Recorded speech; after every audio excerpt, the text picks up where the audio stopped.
प्रेषित भाग 15. पुन्हा सायक्लॉप्स. स्पेस अकॅडमीचा दीक्षांत समारोह होता. पास होऊन पदवी घेणाऱ्यात आलोक आणि सँड्रा ही दोघेही होती. त्या दोघांचे आईवडील हा सोहळा पाहायला आले होते. सर्व स्नातकात पहिला म्हणून आलोकला अकॅडमीचे सुवर्णपदक मिळणार याचा मालिनी विशेष टेंभा मिरवत होती. शिवाय सँड्रासारखी सून मिळणार म्हणूनही खुशीत होती. काय सँड्रा, तुमच्या लग्नाचा बार केव्हा उडवणार आहात? सँड्राला एकीकडे गाठून मालिनीने विचारले. ते तुमच्या चिरंजीवांनाच विचारा. दीक्षांत समारोह झाल्यावर लवकरच लग्नाची तारीख ठरवायची असा आमचा बेत होता. पण कालच आलोक म्हणाला की त्याला त्याच्या पुढच्या करिअरबद्दल 1-2 प्रश्न निश्चित करायचे आहेत संचालकांना भेटून. सँड्राने किंचित उदासपणे उत्तर दिले. त्यानंतर लग्न करू असं तो म्हणतो. त्याच्यासारख्या हुशार मुलाला पुढच्या करिअरबद्दल काळजी कशासाठी? तो ठरविल त्या विषयात त्याला काम मिळायला हरकत असू नये. थांब, मीच त्याला बजावते. उगीच वाटेल त्या सबबी सांगून लग्न लांबणीवर टाकू नकोस म्हणून. सँड्राने तिचे आभार मानले, पण मनातून म्हटले, तुम्ही पहा प्रयत्न करून. पण एकदा ठरवलेला निर्णय आलोक सहसा बदलत नाही. आपले सुवर्णपदक घ्यायला आलोक जेव्हा व्यासपीठावर गेला तेव्हा अकॅडमीचे संचालक डॉक्टर मम्फर्ड त्याच्या कानात कुजबुजले.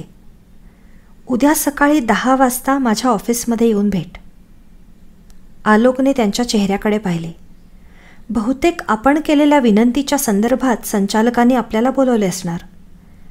पण आपल्या विनंतीला होकार मिळणार की नकार? डॉक्टर मम्फर्डच्या मुद्रेवरून आलोकला हे कोडे उलगडू शकले नाही. बस आलोक, एका खुर्चीकडे बोट दाखवून संचालक म्हणाले. प्रथम मी व्यक्तिशः तुझं अभिनंदन करतो सुवर्णपदक मिळाल्याबद्दल. पण खरोखर तुझ्यासारख्या हुशार विद्यार्थ्याला मिळाल्यामुळं त्या पदकाची शान वाढली असंच मी म्हणेन. आलोकने विनयाने मान खाली वाकवली. डॉक्टर मम्फर्ड पुढे बोलू लागले. गेले काही दिवस मी अतिशय गडबडीत होतो. त्यातून हा दीक्षांत समारोह. त्यामुळे मनात असूनसुद्धा मी तुला भेटायला बोलवू शकलो नाही. आज मला थोडी उसंत मिळते आहे असं दिसल्यावर मी लगेच तुला बोलवलं. त्याबद्दल मी तुमचा आभारी आहे डॉक्टर मम्फर्ड. आलोक पुटपुटला. डॉक्टर मम्फर्ड नव्हे, डिक. मला आता तू पहिल्या नावानं हाक मारावीस अशी माझी इच्छा आहे. आता आपलं नातं गुरु शिष्यांचं नसून सहकाऱ्यांचं आहे. माझ्या पांढऱ्या केसांकडे बघून मला डिक म्हणायला कदाचित तुला पहिल्यांदा अवघड जाईल. पांढऱ्या केसांपेक्षा आपण मिळवलेल्या कीर्तीमुळं मला ते अवघड वाटेल. डिक. पण होईल सवय हळूहळू. माझ्या विनंतीच्या संदर्भात आपण मला बोलावलं असणार हे खरं ना? डिक मम्फर्ड जरा अस्वस्थ झालेले दिसले. डेस्कवरच्या कागदपत्रांशी त्यांनी उगीचच चाळा सुरू केला. थोडा काळ खोलीत विचित्र शांतता होती. शेवटी तिचा भंग करत मम्फर्ड म्हणाले, बरोबर आहे. तुझी विनंती माझ्यापुढं महिन्यापूर्वीच आली होती. त्यांनी ड्रॉवर उघडून एक लाल फोल्डर काढून समोर ठेवले. महिनाभर? इतका वेळ हे आपले फोल्डर इथेच मुक्काम करून होते? आलोकच्या मनातला विचार ओळखून संचालक पुढे म्हणाले. नेहमी अशी प्रपोजल्स मी ड्रॉवरमध्ये पुरून ठेवत नाही. उलट लाल फितीबद्दल मला तिरस्कार वाटतो.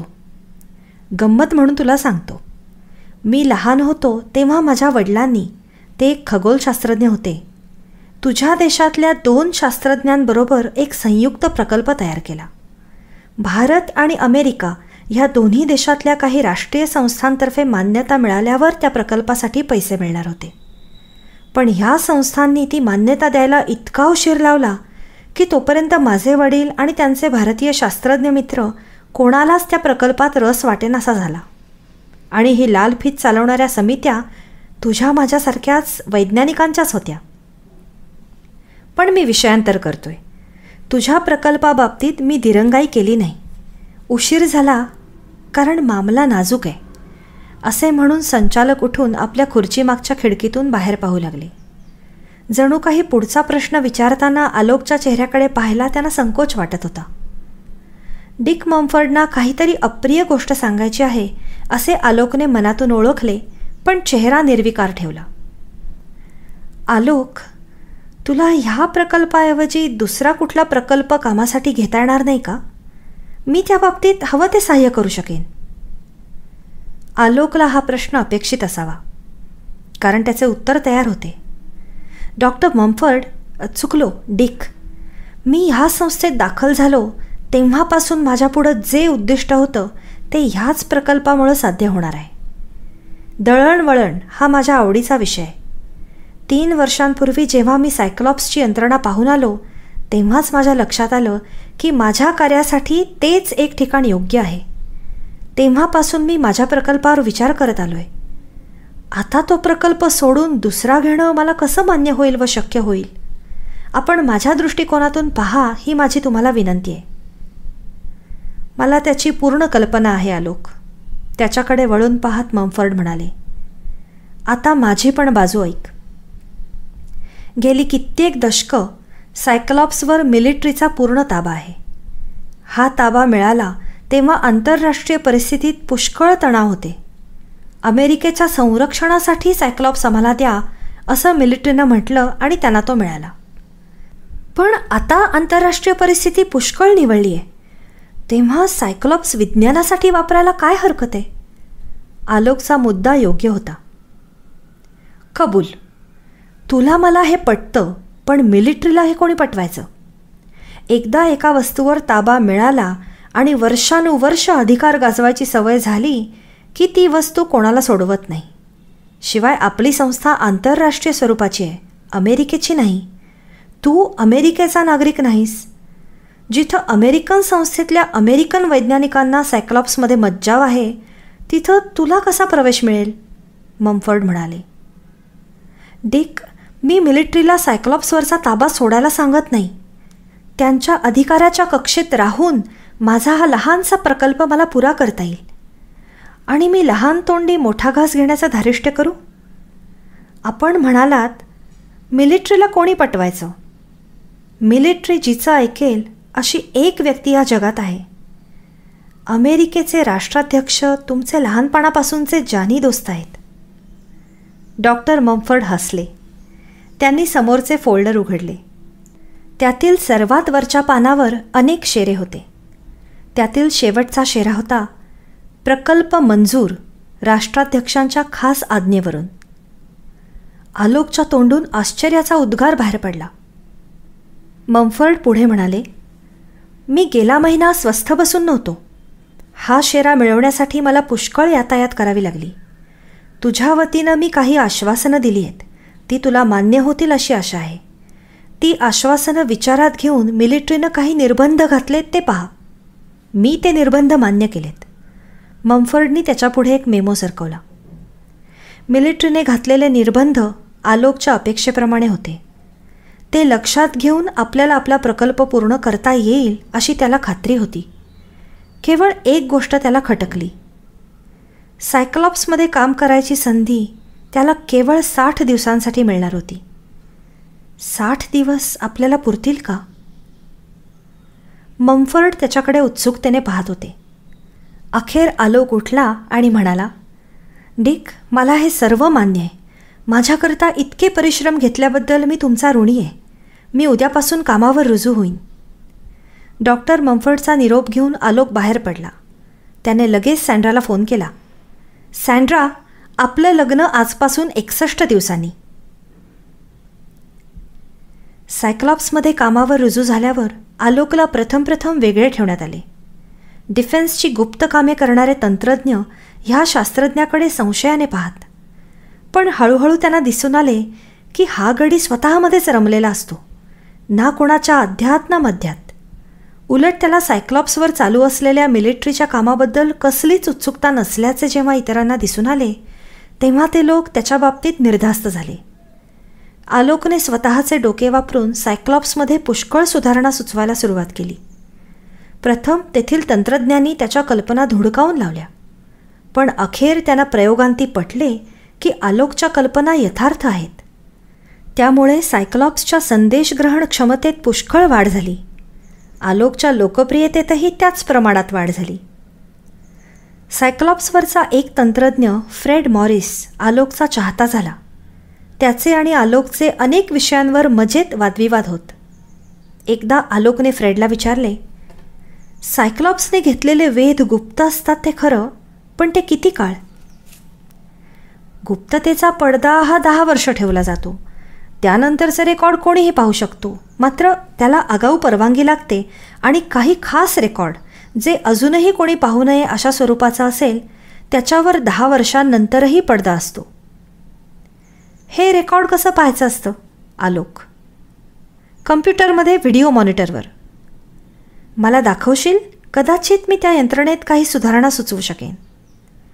अवश्य, मी उद्याच परवानगी काढतो, फ्रेडने आश्वासन दिले.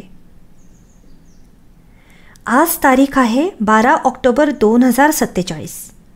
फ्रेडने व्हिडिओ स्क्रीनवर ती तारीख उमटलेली दाखवली. आता कल्पना कर, आपण 10 वर्षांपूर्वीच्या काळानंतरचं रेकॉर्ड मागितलं, उदाहरणार्थ 12 ऑक्टोबर 2040, तर ते रेकॉर्ड आपल्याला दिसता कामा नये. त्याने 12 ऑक्टोबर 2040 ही तारीख टाईप केली. त्याच्या अपेक्षेप्रमाणे पडद्यावर सूचना आली, गुप्ततेचा पडदा, रेकॉर्ड पाहायला मिळणार नाही. त्यानंतर फ्रेडने दुसरी तारीख टाईप केली, 1 जानेवारी 2036. त्याबरोबर पडद्यावर सूचना आली, रेकॉर्ड पाहायला मिळेल, कुठल्या भागाचा वगैरे सांगा. फ्रेडने माहिती पुरवली. त्याबरोबर त्याला हव्या असलेल्या काळात त्याने सांगितलेल्या दिशेतून कुठले संदेश आले याची नोंद येऊ लागली. याहून सविस्तर माहिती हवी असल्यास कुठल्याही नोंदीचा रजिस्ट्रेशन नंबर दाबून आपण ती मिळवू शकतो. फ्रेडने एका नोंदीचा नंबर दाबला. पडद्यावर अक्षरे उमटली. रशियन निरीक्षक उपग्रह क्ष-25 मोंटानाचे निरीक्षण करत होता. उपग्रहाच्या कक्षेची माहिती. उत्तम यंत्रणा आहे ही. आता मी सांगतो ती तारीख पहा, 4 नोव्हेंबर 2025, आलोक म्हणाला. ही तुझी जन्मवेळ तर नव्हती? नाही, मी सहज एक तारीख सांगितली, कारण मला असं वाचल्याचं आठवतं की त्या दिवशी 2 ॲस्टेरॉइड एकमेकांवर आपटले होते. आलोकने थाप मारली. फ्रेडने ती तारीख टाईप केली आणि त्याच्या तोंडून एक आश्चर्योद्गार बाहेर पडला. पडद्यावर सूचना आली, ह्या दिवसाच्या रेकॉर्डवर गुप्ततेचा पडदा आहे. त्याने 3 आणि 5 नोव्हेंबर या तारखा क्रमाक्रमाने टाईप केल्या. त्यांच्यावर गुप्ततेचा पडदा नव्हता. त्याने आलोककडे पाहिले. 4 नोव्हेंबरला काहीतरी घटना घडली असावी जिच्यावर भाष्य करायला अजून आमचं सरकार तयार नाही. कमाल आहे. 22 वर्षांनंतर एवढं महत्त्वाचं काय असणार त्या घटनेत? फ्रेड उद्गारला. कदाचित त्या 2 ॲस्टेरॉइडऐवजी त्यातलं एक अंतराळयान असेल, तुमचं किंवा रशियाचं. आलोकने शांतपणे कारण सुचवले. मनातून मात्र तो खूपच अधीर आणि अस्वस्थ झाला होता. 4 नोव्हेंबर 2025 रोजी काहीतरी विशेष घडले असावे हा त्याचा अंदाज खरा ठरला होता. खरोखर काय घडले होते? फ्रेड, जॉन प्रिंगलची हकीकत काय आहे? एक दिवस आलोकने फ्रेडला विचारले.